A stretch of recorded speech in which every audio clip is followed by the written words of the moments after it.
If anyone had a reason to lose faith in God, it was Daniel. King Nebuchadnezzar invaded his country and stole him away from his family and friends. He was taken as a royal captive and forced to live in Babylon. He was given a new identity and made to serve the kingdom that destroyed his way of life. He must have had a dark nights of doubt, discouragement, and despair.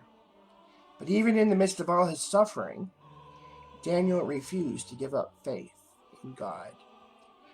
Daniel could handle living in a foreign land. He would wear new clothes and learn a new culture, but he refused to eat the unclean food or drink the intoxicating wine offered from the king's table. He decided early on that he would rather die than give up his religious principle. But Daniel resolved not to defile himself with the royal food and wine, and he asked the chief official for permission not to defile himself this way. Daniel 1:8. He convinced his guards to allow him and his friends to eat only vegetables and water for 10 days, and God blessed the results.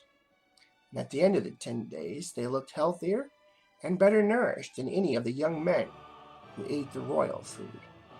Daniel 1:15.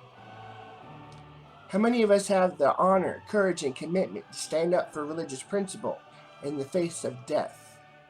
How many of us could maintain hope and confidence in God in the midst of Daniel's circumstance? Is our faith strong enough to withstand the trials and tribulations that result from our belief in Jesus Christ? Jesus said, "Whoever wants to be my disciple must deny themselves and take up their cross and follow me.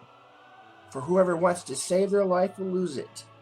Whoever loses their life for me and for the gospel will save it." Mark 8:9. Each of us needs to resolve in our own hearts not to defile ourselves by compromising the gospel of Jesus Christ. Even in the darkest of times, God is still directing our paths, and we must always trust that God is in control.